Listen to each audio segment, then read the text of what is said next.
Yasin. Siapa Muhammad Yasin? Beragam julukan yang disematkan kepada Yasin, mulai Bapak Brimob Indonesia, Arek Surabaya, Polisi Pejuang, hingga Singa Pejuang. Meski Yasin lahir di Bau-Bau, Sulawesi Tenggara, 9 Juni 1920, ia merupakan turunan ke-6 Raja Bone ke-22, Sultan Abdul Razak Jalaluddin, seorang suriat Rasulullah Shallallahu Alaihi Wasallam yang fam ahlul baitnya disembunyikan. Ayahnya Haji Mekah adalah seorang saudagar dari Bone, merantau ke Buton dan menghidupi Yasin sebagai pedagang kelontong. Sepeninggal istrinya, Haji Mekah menikah lagi dengan Siti Rugaya. Dari perempuan asal Maros ini lahir Yasin. Namun, pada usia 3 tahun ibunya meninggal. Yasin lalu diasuh oleh ayahnya. Selanjutnya, Yasin disekolahkan di Makassar oleh pamannya hingga ia menjadi polisi. Kendati cita-citanya ingin menjadi penerbang. "Jangan kau jadi penerbang, cari mati saja," larang ayahnya. Nah, justru di kepolisian, Yasin menunjukkan kecemerlangan. Dari pemerintah Belanda, pendudukan Jepang, hingga era kemerdekaan, juga waktu-waktu setelahnya. Berkat perjuangannya, pada 5 November 2015, Yasin mendapatkan gelar Pahlawan Nasional. Yasin adalah polisi pertama dalam sejarah Republik Indonesia yang ditetapkan sebagai pahlawan nasional. Saat Indonesia merdeka, Yasin menjabat sebagai Komandan Tokubetsu Keisatsutai, kesatuan polisi yang dibentuk pada pendudukan Jepang di Surabaya. Kemerdekaan Republik Indonesia yang dicetuskan di Jakarta langsung disikapi Yasin di Surabaya. Pada tanggal 21 Agustus 1945, Yasin menyatakan bahwa Tokubetsu Keisatsutai beralih rupa menjadi pasukan polisi Republik Indonesia. Inilah cikal bakal lahirnya kepolisian Republik Indonesia.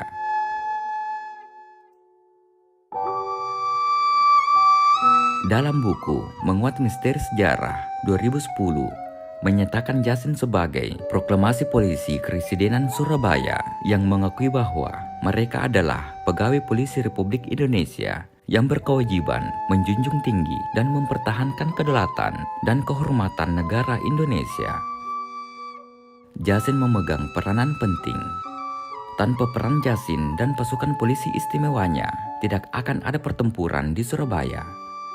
Ketokohan Yasin pada awal pasca kemerdekaan mampu memelopori serta memberikan kesadaran akan kemampuan diri sendiri dan identitas bangsa, serta membangkitkan militansi pemuda-pemuda di Surabaya yang kemudian memetik pertempuran heroik sejak 28 Oktober hingga 28 November 1945 dengan titik puncaknya peristiwa 10 November 1945.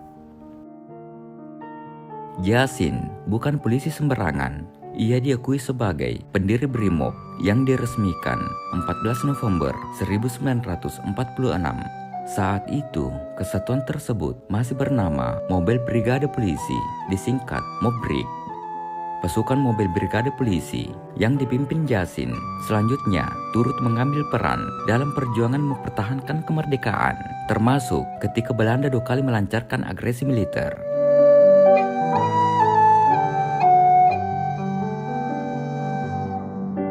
Suatu hari, tahun 1947, Yasin dan pasukannya sempat tertangkap Belanda dan dikurung di penjara Kalisosok, Surabaya. Mereka dibebaskan pada tahun 1948, ditukar dengan sejumlah tentara Belanda yang ditawan pihak Republik. Yasin senantiasa hadir ketika ada pihak-pihak yang dituding melakukan separatisme setelah Indonesia merdeka. Ia dan Laskar Brigade Mobilnya nyaris selalu turun tangan setiap kali ada upaya macam itu. Sebelum peristiwa Madiun 1948, Yasin sudah memantau pergerakan kaum kiri. Kegiatan PKI di kota tersebut dinilai secara tepat oleh Yasin selaku Komandan Mobil Brigade Besar Jawa Timur. Catatan penting lainnya, Yasin terlibat dalam penanggulangan Gerakan Angkatan Perang Ratu Adil atau APRA yang bermaksud melakukan kudeta pada tahun 1950. Ia memperoleh misi penting untuk menyelamatkan pemerintah dari bahaya APRA di bawah pimpinan Kapten Raymond Westerling. Jasin membentuk satu komando operasi Mobile Brigade yang terdiri dari 25 kompi dan dikonsentrasikan di Jakarta. Ia duduk sebagai pimpinan komando. Operasi ini juga bertujuan untuk menunjukkan kekuatan demi kepentingan wibawa pemerintah sambil mengatasi bahaya APRA dan mitranya.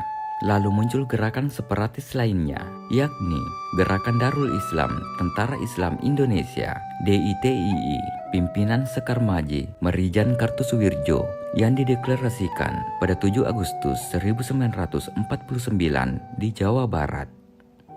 Jasin kembali dipanggil untuk mengambil bagian dalam menuntaskan urusan ini. Serta-merta ia membentuk dan memimpin batalion khusus berupa 10 kompi brigade mobile untuk menumpas DITII. Dalam prosesnya, Jasin juga harus menangani misi serupa di Aceh. DITII rupanya sudah menyebar ke seluruh wilayah, termasuk di Serambi Mekah yang dimotori Daud Buereu. Perjalanan ke markas DITII di Aceh menjadi pengalaman yang tidak terlupakan bagi Jasin dan pasukannya. Rombongan Jasin beberapa kali dicegat ratusan pasukan DITII. Ia terheran-heran karena laskar pemberontakan itu memiliki persenjataan yang cukup canggih, termasuk basoka. Saat itu mereka belum memiliki basoka. Kita tidak punya uang untuk membelinya, kata Jasin. Dalam persoalan DITII di Aceh ini, Jasin melakukan pendekatan personal, bukan lewat penyerangan. Tiba di markas mereka, ia justru terlibat diskusi santai dengan Daud sembari menyeruput kopi panas. Akhirnya, misi Jasin tuntas secara damai. Pada tanggal 9 Mei 1962, Daud dan ribuan pengikutnya menyatakan kembali ke pengakuan NKRI. Dalam kurun waktu yang sama, Jasin kembali dikirim ke Indonesia bagian timur untuk menuntaskan urusan terkait Republik Maluku Selatan atau RMS yang diproklamirkan pada tanggal 25 April 1950. Karir polisi Jasin mulai meredup setelah terjadinya peristiwa Gerakan 30 September atau G30S 1965. Ia memang amat mengagumi Soekarno. Namun, Jasin tidak pernah sejalan dengan orang-orang PKI. Situasi ini menjadi bumerang baginya. Jasin pun dibuang jauh ke Afrika sebagai duta besar Tanzania sejak tahun 1967. Jasin pulang ke tanah air ketika pemerintahan Soekarno telah berakhir, diganti oleh Soeharto. Pada masa Orde Baru ini, Jasin aktif di pemerintahan dan sempat menjadi anggota MPR RI periode 1972 sampai 1977. Jasin menutup mata selama-lamanya pada tanggal 3 Mei 2012. Selamat jalan pahlawan, semoga tenang di sisinya. Jasamu akan terkenang di sepanjang hayat rakyat NKRI.